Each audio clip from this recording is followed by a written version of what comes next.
امی کے مرنے کا صدمہ دیکھا ہوگا، کسی نے ابا کے مرنے کا صدمہ دیکھا ہوگا۔ خدا کی قسم بلال سے جا کے پوچھو جب کالی کملی والے کا تجھے دیدار تھا۔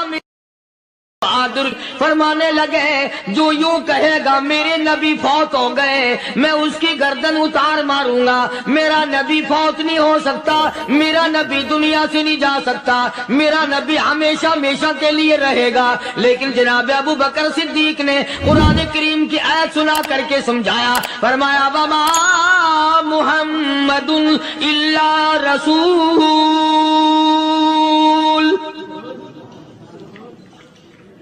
قد خلت من قبلہ الرسل۔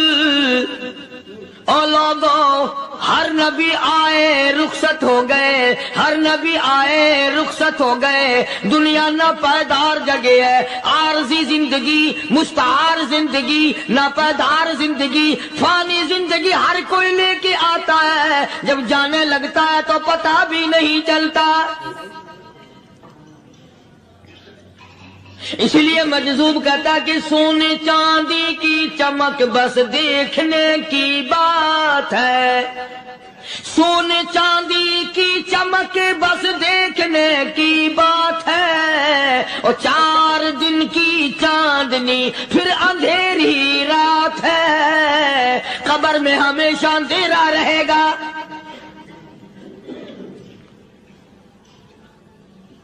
صحابہ اکرام نے وہ صدمہ دیکھا، وہ پریشانی دیکھی، کائنات میں کسی نے نہیں دیکھی۔ کسی نے بیوی کے مرنے کا صدمہ اٹھایا ہوگا، کسی نے جوان بیٹے کی موت کا صدمہ دیکھا ہوگا، کسی نے امی کے مرنے کا صدمہ دیکھا ہوگا، کسی نے ابا کے مرنے کا صدمہ دیکھا ہوگا۔ خدا کی قسم بلال سے جا کے پوچھو جب کالی کملی والے کا تجھے دیدار نہ ملا تیرا کیا حال بنا۔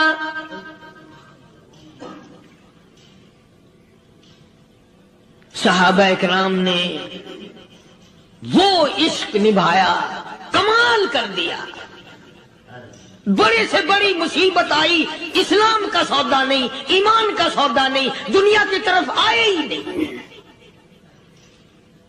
کون ان حضرات کا مقابلہ کرے گا؟ کئی لوگ کہہ دیتے ہیں جی صحابہ انسان تھے، ان سے بھی غلطی ہو، میں ٹھیک ہے، میں کہتا ہوں تھے تو انسان، پر یہ دیکھو شاگرد کس کے ہیں۔ صحابہ ہیں تو انسان، پر یہ اندازہ لگاؤ مرید کس کے ہیں۔ صحابہ ہیں تو انسان، پر یہ سوچو کہ یہ مقتدی کس کے ہیں۔ صحابہ ہیں تو انسان، پر یہ دیکھو صحابہ اگر سپاہی ہے تو کالی کملی والا کمانڈر ان چیف ہے۔ براہ راست محمد عربی صلی اللہ علیہ وسلم کے صحابہ شاگرد ہیں، صحابہ حضور کے مرید ہیں، صحابہ حضور کے مقتدی ہیں، صحابہ حضور کی فوج کے سپاہی ہیں۔ ایک ایک نے کمال کر دیا۔ جناب ابو بکر صدیق رضی اللہ تعالیٰ عنہ فرماتے ہیں میں اچانک محلے میں جا نکلا۔ ابو بکر کہتا میری یہ عادت تھی، شروع پہ جو اسلام آیا مکے میں، چودھری مارتے ہیں، رئیس مارتے ہیں، سردار مارتے ہیں، کمزوروں کو مارتے ہیں۔ جو کلمہ پڑھتا تھا پہاڑ ٹوٹ جاتے تھے۔ پیر پکڑ کر مکی کی گلیوں میں گھسیٹا جاتا تھا، چمڑا ادھر جاتا تھا۔ آج یہ بات کہنا بڑا آسان ہے، تبلیغی ساتھی سفر کرتے ہیں، تکلیف اٹھاتے ہیں، اگر جی جاؤ کافروں کو کلمہ سکھا کے آؤ، اور کلمہ تو تیرے پلے نہیں تو کافروں کو تو پھر پہنچائیں گے نا۔ 80 سال کی عمر ہے، کلمہ صحیح نہیں آتا، قبر بالکل سر پہ ہے، موت سر پہ ہے، قبر سامنے ہے، پھر بھی کلمہ نہیں آتا۔ اور میں تو کئی مرتبہ کہا کرتا ہوں کہ یہ بھی فکر کیا کرو کہ اس نبی کی ذات پر تم درود پاک پڑھتے ہو صلی اللہ علیہ وسلم، جس کی ذات پہ خود خدا درود بھیجتا ہے، فرشتے بھیجتے ہیں۔ ہزاروں بار مجھ کو عنبر سے منہ دھو کر کے اگر درود پڑھو تو ڈرنا چاہیے بے ادبی نہ ہو جائے، تو غلط درود پڑھتا ہے نبی کی ذات پہ۔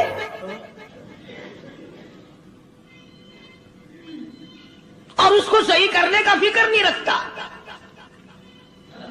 چنانچہ ابو بکر صدیق رضی اللہ تعالیٰ عنہ چکر لگاتے لگاتے ایک محلے میں جا نکلے، وہاں جا کے دیکھا ایک نوجوان ہے، غریب صحابی، نادار صحابی، مفلس صحابی، کافر کا غلام ہے، کالی کملی والے صلی اللہ علیہ وسلم کا کلمہ پڑھتا ہے، کافروں نے پکڑ کر گرم گرم ریت پہ اوندا کر کے لٹایا ہوا ہے، اور کئی کافر اس صحابی کی کمر پہ چڑھ کر لتاڑ رہے ہیں،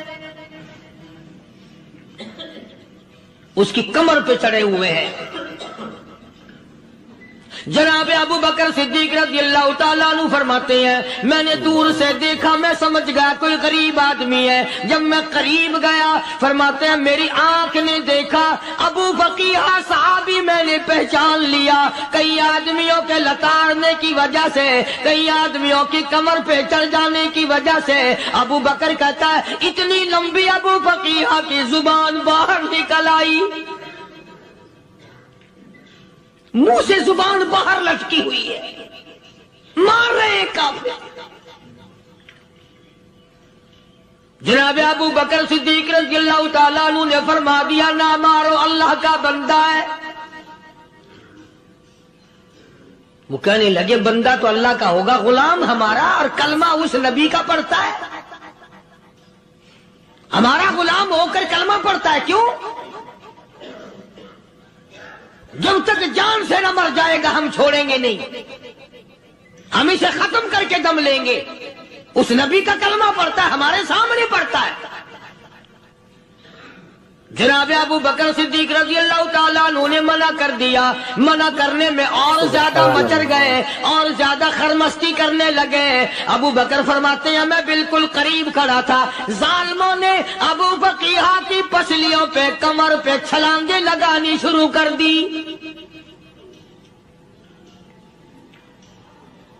جناب صدیق اکبر رضی اللہ تعالیٰ عنہ فرماتے ہیں میں بالکل قریب کھڑا تھا، جب انہوں نے چھلانگیں لگائیں صحابی بے نوا اور مفلس غریب صحابی کی کمر پہ، اچانک میرے کانوں میں کڑاک کڑاک کر کے پسلیاں ٹوٹنے کی آواز آنے لگی۔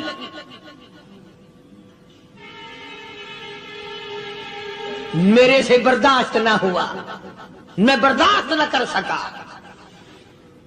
جناب ابو بکر رضی اللہ تعالیٰ عنہ فرماتے ہیں میں نے کہا ظالمو سودا کر لو، میں خرید لوں گا۔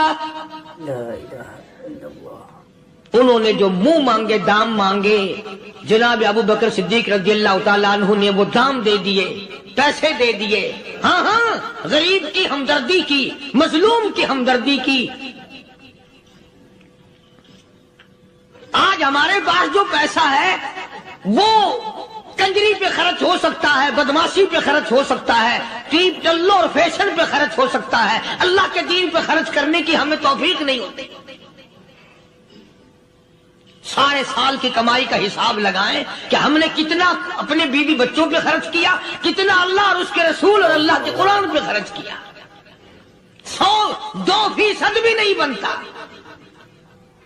جناب ابو بکر رضی اللہ تعالیٰ عنہ نے ابو فقیہ رضی اللہ تعالیٰ عنہ کو خرید لیا، کافروں کے نیچے سے نکال لیا، کپڑے جھاڑے، زخموں پہ مرہم پٹی کی۔ ابو بکر دوڑے دوڑے پانی کا پیالہ لے آئے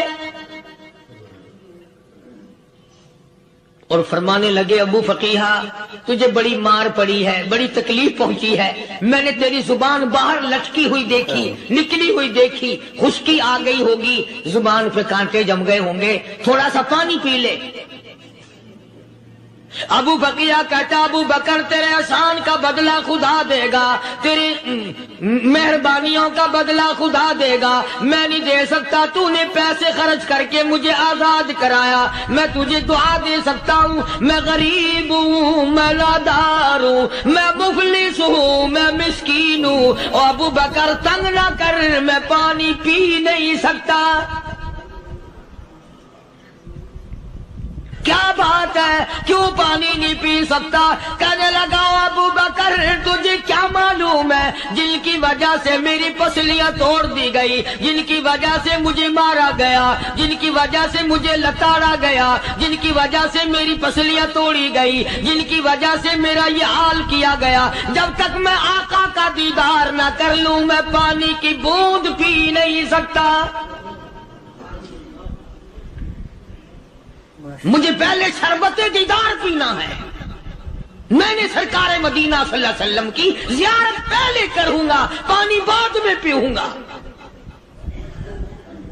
او ابو بقیہ تجھے تو بڑی سخت مار پڑی ہے، تجھے تو بڑی تکلیف پہنچائی گئی ہے، میں تجھے حضور کے دربار میں لے کے چلوں گا، تو پانی تو پی لے۔ کہتا کوئی مجنوں بتاتا ہے، کوئی کہتا ہے دیوانہ، کوئی مجنوں بتاتا ہے، کوئی کہتا ہے دیوانہ، یہ تو مرض عشق احمد کا ہوا بیمار میں بھی ہوں۔ ابو بکر تجھے کیا معلوم ہے مجھے عشق لگا ہوا ہے، مجھے سوز و گداز لگی ہوئی ہے، میں اپنے دل میں کسی کو بسائے بیٹھا ہوں، جب تک اس آقا کا دیدار نہ کر لوں مجھے چین نہیں آئے گا۔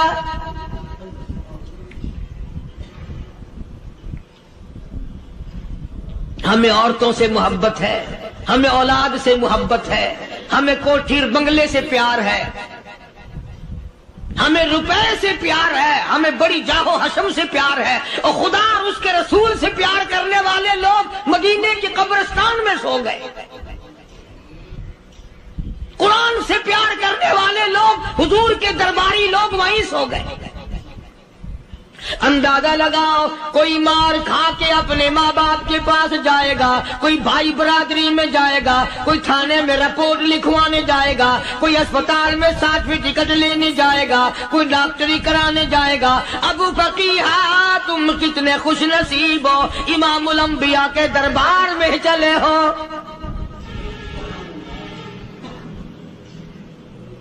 حضور اکرم سب کہہ دو صلی اللہ علیہ وسلم کے دربار میں ابو فقیہ کو لایا جا رہا ہے۔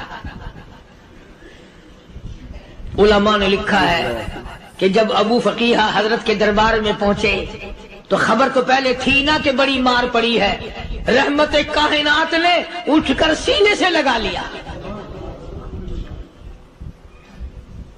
تشریف فرما ہوئے، فرمایا ابو فقیہ جی حضور میں نے سنا ہے تو نے پانی نہیں پیا، اتنی مار پڑی تیری پسلیاں توڑ دی گئی، تیری کمر پہ چھلانگیں لگائی گئی، تجھے گرم گرم لیٹ پہ لٹایا گیا، تیری زبان باہر نکل آئی، اور میں نے سنا ہے تو نے پانی نہیں پیا۔ کہتا ہے آقا ہاں نہیں پیا۔ فرمایا کیوں نہیں پیا؟ کہتا ہے آقا میں اس وقت پانی پیتا میرے منہ میں صرف پانی جاتا، اب پیوں گا ہاتھ تیرا ہوگا منہ میرا ہوگا، پانی میرے منہ میں جائے گا، مجھے حوض کوثر کا مزہ یہی آ جائے گا، مجھے لطف آئے گا محمد عربی صلی اللہ علیہ وسلم کے ہاتھ سے پانی پینے کا۔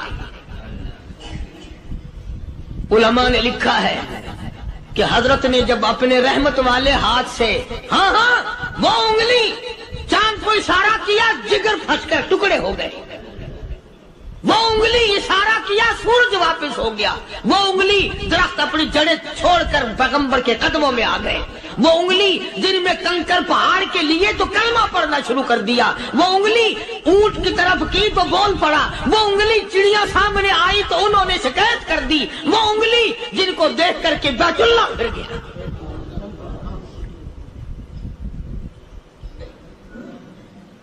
مدنی کریم صلی اللہ علیہ وسلم نے یوں پانی کا پیالہ اٹھایا، ابو فقیہ نے پیالہ پکڑنے کے لیے یوں آگے کو ہاتھ کیا، فرمایا اب وہی بات ہوگی، ہاتھ میرا ہوگا منہ تیرا ہوگا، میں اپنے ہاتھ سے پلاؤں گا۔ ابو فقیہ کو پانی پلا دیا، اور پانی پلانے کے بعد پوچھا اب تیرا کیا حال ہے، اب حال کیا ہے؟ کہتا ہے آقا تیرے چہرے پہ فدا شمس و قمر، تیرے چہرے پہ فدا شمس و قمر، تیری زلفوں پہ تصدق شام و سحر،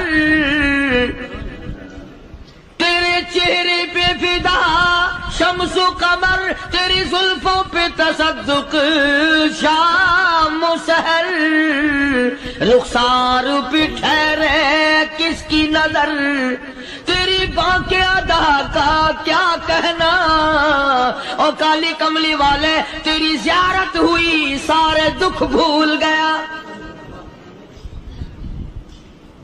میرے سارے غم ٹل گئے، میرے سارے دکھ دور ہو گئے، میری ساری پریشانی دور ہو گئی، اور میں تو اب مزے میں ہوں۔ جناب ابو بکر صدیق رضی اللہ تعالیٰ عنہ نے مال خرچ کیا، صحابہ کرام کی جانیں بچائیں۔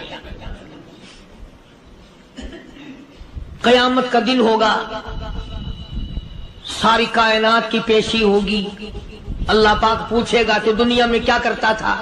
کوئی کہے گا میں کھیتی باڑی کرتا تھا، کوئی کہے گا میں دفتر میں نوکر تھا، کوئی کہے گا میری دکان تھی، کوئی کہے گا میں یہ کمائی کرتا تھا، کوئی کہے گا میں یہ کمائی کرتا تھا۔ آئے گی باری ابو بکر کی، اللہ پاک پوچھے گا دنیا سے کیا لایا؟ ابو فقیہ، حضرت بلال، حضرت نادیہ، حضرت زنیرہ اور کتنے صحابہ کرام کی جماعت کو پکڑ کر اللہ کے عدالت میں کھڑا کر کے ابو بکر کہے گا الہی صدیق کی کمائی تیرے سامنے موجود ہے۔ مبارک ہیں یہ لوگ کہ ان حضرات نے محض اللہ اور اس کے رسول کریم صلی اللہ علیہ وسلم کو راضی کرنے کے لیے اپنا سب کچھ قربان کر دیا، اور خود رسول کریم صلی اللہ علیہ وسلم نے ان کو ایسی تعلیم دی، ایسے اخلاق دیے کہ حد ہو گئی۔ دربار رسالت ہے، ایک کافر مسافر آتا ہے بھی کافر، ہے بھی مسافر، ہے بھی معمر، بوڑھا آدمی ہے۔ کبھی کبھی سوچتا ہوں کہ اس زمانے کے تو کافروں میں بھی کوئی خوبی ہوا کرتی تھی، منافقت تو نہیں تھی نا، منافقت نہیں تھی، چال بازی نہیں کرتے تھے، ہیرا پھیری نہیں کرتے تھے۔ سبحان وہ بوڑھا مسافر کافر سرکار دو عالم صلی اللہ علیہ وسلم کے دربار میں آیا، آ کے کہنے لگا نبی اللہ میں بوڑھا ہوں، مسافر ہوں بھی تیرا اور تیرے خدا کا منکر، پر میں سوال کرتا ہوں کوئی سواری دو، میرا گھر بڑا دور ہے، میں اس پر سوار ہو کر اپنے گھر پہنچ جاؤں۔ حالانکہ مسلمانوں کے پاس سواریاں کہاں تھی، خود تنگی میں تھے، وطن چھوڑ کے آئے، قربانیاں دے کے آئے، پتے چباتے ہوئے آئے، پانی پورا رج کے پینے کے لیے پانی نہیں ملتا، اور حضور کریم صلی اللہ علیہ وسلم کو پتا تھا کہ یہ سوال کرنے والا ہمارے عقیدے کا نہیں، رحمت کائنات کا دریائے کرم جو اس میں آیا، صحابہ کرام کی طرف خطاب کر کے فرمایا کون ہے جو آج میں محمد الرسول اللہ صلی اللہ علیہ وسلم کو سواری دے، کون ہے جو آج مجھے سواری دے، میں جنت میں اعلیٰ درجے کی سواری کا وعدہ کرتا ہوں۔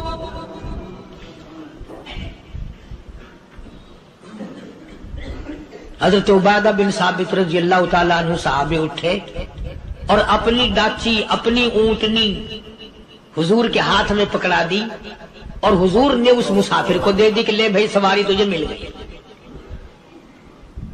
اب وہ مسافر جو تھا بوڑھا، وہ کہنے لگا جی میرے پاس کپڑا بھی نہیں ہے، اب تم جیسا اگر کوئی سیٹ ہوتا نا آنکھیں نکالتا کہ ہم نے تیرے لیے یہاں کو ٹیکسٹائل مل چلا رکھے، سواری مل گئی تو اور آگے کو چل گیا، راستہ پکڑا پڑا جا۔ خدا جانے دھکے دیتے، خدا جانے مکے مارتے، خدا جانے کتنی باتیں بناتے۔ امام الانبیاء محبوب کبریا حضرت محمد مصطفیٰ صلی اللہ تعالی علیہ وسلم پھر کھڑے ہو گئے، صحابہ کرام کو خطاب کر کے فرمایا کون ہے جو آج مجھے کپڑا دے، کل میں جنت میں اعلیٰ درجے کی پوشاک اور لباس جوڑوں کا وعدہ کرتا ہوں۔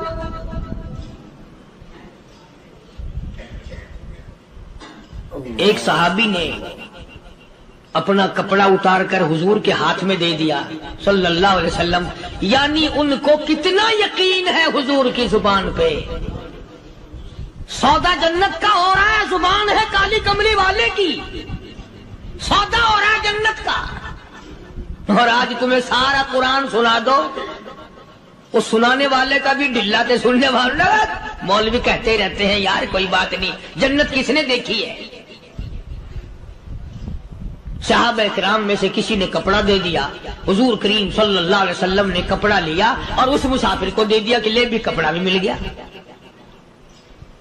ہے بھی کافر، اپنے عقیدے کا نہیں، اپنے قبیلے کا نہیں، اپنے خاندان کا نہیں۔ اب وہ کہنے لگا کہ نبی اللہ مجھے بھوک بھی لگی ہے، میں نے روٹی بھی کھانی ہے۔ مدنی کریم صلی اللہ تعالی علیہ وسلم پھر کھڑے ہو گئے اور صحابہ کرام کو خطاب کر کے فرمایا کون ہے جو مجھے آج کھانا دے، روٹی دے، کل میں جنت میں اعلیٰ درجے کے کھانے کا وعدہ کرتا ہوں۔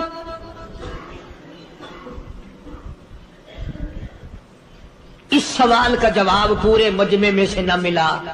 یوں لکھا علماء نے 300 صحابہ کا مجمع بیٹھا ہوا تھا۔ فاقہ ہو 300 صحابہ کا بھی فاقہ، کالی کملی والے کا بھی فاقہ۔ 3 دن سے کچھ نہیں کھایا، کچھ نہیں ملا، کوئی جواب نہ ملا۔ صحابہ کرام کی جماعت خاموش رہ گئی۔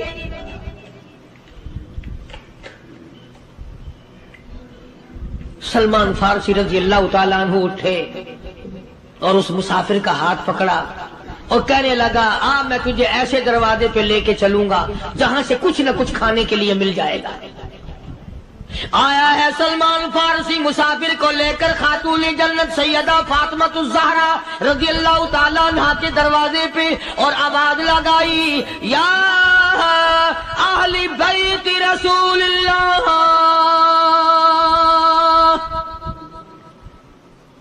انطعموا فی سبیل اللہ۔ او نبی کی لخت جگر، نبی کی نوری نظر اور نبی کے جگر کے ٹکڑے اور کالی کملی والے کی بیٹی اے فاطمہ، ایک آدمی بھوکا ہے، کھانا کھلانا ہے، اس کے لیے کھانا بھیجو۔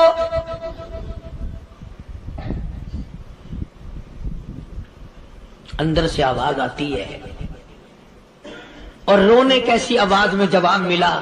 سیدنا حسن سیدنا حسین رضی اللہ تعالیٰ عنہما، ان کی شکلیں دیکھو، 4 دن کے فاقے نے بچوں کی شکل بگاڑ دی۔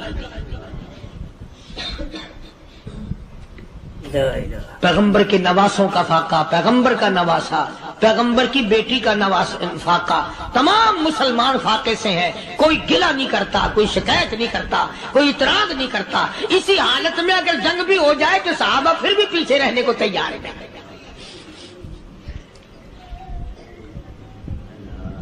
جب اندر سے یہ جواب ملا کہ تمہارا تو 3 دن کا فاقہ ہے، فاطمہ کہتی ہے میرا اور میرے بچوں کا 4 دن کا فاقہ ہے، تو سلمان فارسی اس مسافر کو لے کے واپس ہونے لگا۔ اندر سے آواز آتی ہے خالی نہ جاؤ، میرے سر کی چادر لے جاؤ، یہ لے جا کر یہودی کے پاس گروی رکھ دو، گہنا رکھ دو، غلہ لے آؤ، میں پیس پکا کے کھلا کے بھیجوں گی۔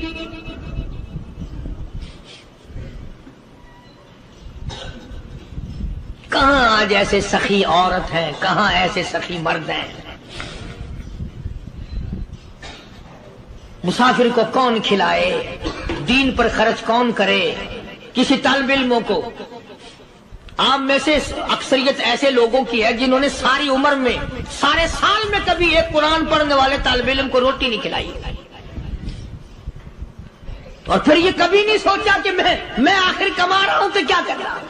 بس شیطان یوں کہہ دیتا ہے یہ تو بڑے بڑے امیروں کا کام ہے، تو غریب آدمی ہے، تیرے بس کا یہ کہاں کام ہے؟ یہ تو بڑے بڑے امیروں کا کام ہے طالب علموں کو مسافروں کو کھانا کھلانا. کل قیامت میں اگر اللہ نے یہ فرما دیا کہ جنت تو میں نے امیروں کے لیے بنائی ہے، تو مزدور ہے باہر، یہاں سے پھر کیا بنے گا؟ مولانا مظفر حسین صاحب کاندھلی سب کہہ دو رحمت اللہ علیہ، بہت بڑے بزرگ گزرے ہیں، ہمارے اکابر میں سے ہیں. کاندھلا ایک قصبہ ہے جس نے بڑے بڑے ولی پیدا کیے ہیں. مولانا مظفر حسین صاحب کاندھلی، مولانا الہی بخش صاحب کاندھلی، مولانا محمد زکریا صاحب شیخ الحدیث رحمت اللہ علیہ کاندھلے کے، مولانا محمد الیاس صاحب دہلوی رحمت اللہ علیہ امیر تبلیغی جماعت کے ایجاد کرنے والے، شروع فرمانے والے، یہ بھی کاندھلے کے ہیں. تو یہ سارے بزرگ اس قصبہ کاندھلے کے ہیں.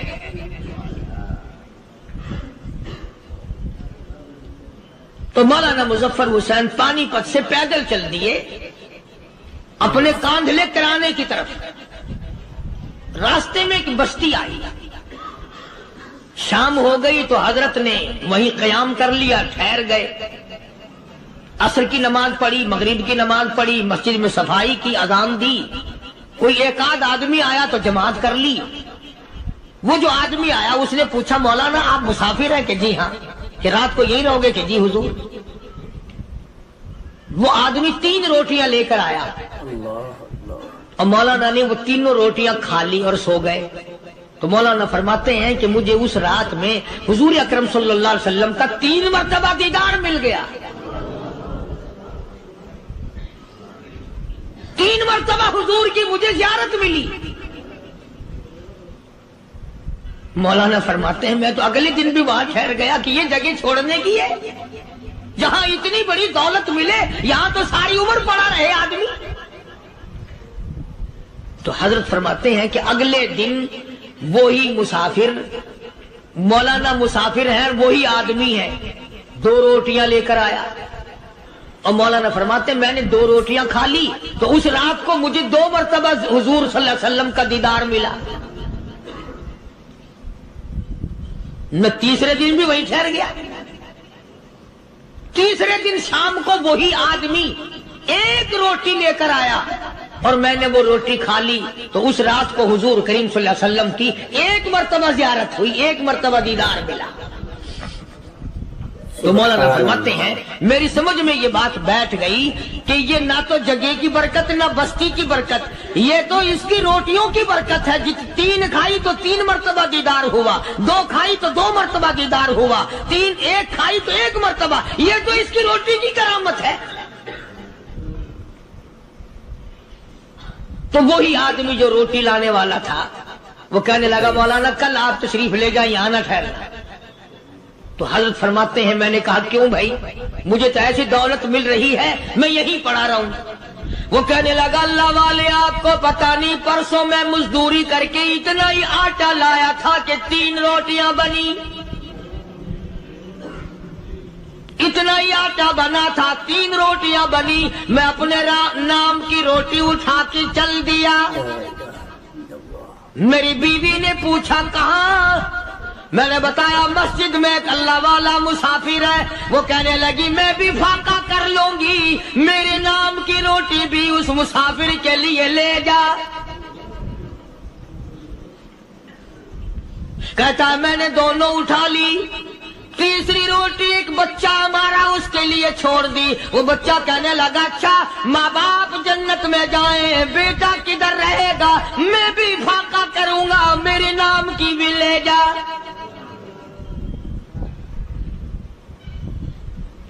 میں نے 3 روٹیاں لا دی اور اگلے دن جو میں نے مزدوری کی اس کی 3 روٹیاں بنی.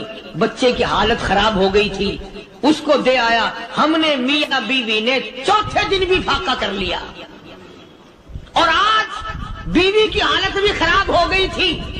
آج صرف اپنی لایا ہوں مولانا، اس لیے عرض کر دیا کبھی کل میرا پیر نہ پھسل جائے، ایسا نہ ہو میرا قدم ڈگمگا جائے، ایسا نہ ہو بھوک کا مارا میں کچھ اور کر بیٹھوں، اس لیے عرض کر دیا کل آپ تشریف لے جائیں. عرض میں یہ کر رہا تھا کہ کسی زمانے میں دوسرے کی خیر خواہی کے لیے لوگ سب کچھ کر گزرتے تھے. حضرت محمد الرسول اللہ صلی اللہ تعالی علیہ وسلم کے پاس جنگ بدر کے قیدی آئے تھے کافر، اسلام کے دشمن، دین کے دشمن، قرآن کے دشمن، ایمان کے دشمن. مگر صحابہ کرام کو فرمایا یہ میرے مہمان ہیں. حضور نے فرما دیا صلی اللہ علیہ وسلم. ایک صحابی جو ایک مہمان کو لے گیا، حضور کے مہمان کو، تھے جنگی قیدی. علماء کرام نے لکھا صحابی کے گھر میں کھانا تھوڑا تھا، اس کافر کو تو کھانا دے دیا، آپ اس کے پاس بیٹھ کر درخت کے پتے چبا لیے. دوسرا دن آیا، پھر ایسا ہی کیا. اس حضور کے مہمان جنگ بدر کے قیدی کافر کو کھانا کھلایا، خود درخت کے پتے چبا لیے. تیسرا دن آیا، وہ جنگی کافر کہنے لگا، قیدی کہنے لگا آج پہلے کلمہ پڑھا پھر روٹی کھلا. میں پہلے مسلمان بنتا ہوں، اس کے بعد میں کھانا کھاؤں گا. ارے تم اتنے اپنے اوپر دوسرے کو ترجیح دیتے ہو کہ ہم کافر بھی ہیں، تمہیں مارنے والے تمہیں مارنے آئے تھے، اور تمہارا حال یہ کر دیا کالی کملی والے نے کہ خود پتے چباتے ہو، دشمن کو کھانا کھلاتے ہو، خود درختوں کے پتے چبا رہے ہو. محمد صلی اللہ علیہ وسلم نے تمہیں اتنا اونچا بنا دیا، نگاہ نبوت نے تمہیں ایسا رنگ دیا، اور نبی کے دروازے نے تمہیں وہ دیا کہ قیامت آ سکتی ہے مگر صحابہ تمہاری دولت نہیں چھین سکتی. تو فاطمۃ الزہرا رضی اللہ تعالی عنہا نے سر کی چادر اتار کر دے دی سلمان فارسی کو کہ یہ لے جا، یہودی کے پاس جا کے گروی رکھ دے، دانا غلہ لے آ، میں پیس پکا کے کھلا کے بھیجوں. سلمان فارسی کہتے ہیں رضی اللہ تعالی عنہ کہ ہم چادر لے کر کے یہودی کے پاس گئے اور یہودی کو سارا قصہ بتایا. اس یہودی نے چادر لے کر رکھ لی اور غلہ تولنے لگا دینے کے لیے، تو رو رہا تھا. ہم نے پوچھا تجھے کیا ہوا، تو کیوں رویا؟ کہنے لگا مسلمانوں، ہماری توریت میں واقعہ موجود ہے، قصہ موجود ہے. آخر الزمان پیغمبر صلی اللہ علیہ وسلم کی بیٹی کی دروازے پہ ایک بھوکا کافر مسافر آئے گا، اس کا پیٹ بھرنے کے لیے نبی کی بیٹی اپنی چادر اتار کر گروی رکھ دے گی، یہودی کے پاس غلہ منگوا کے کھانا کھلائے گی. آج توریت کی بات سچی ہو گئی، چادر آئی رکھی ہے، میں وہ یہودی ہوں.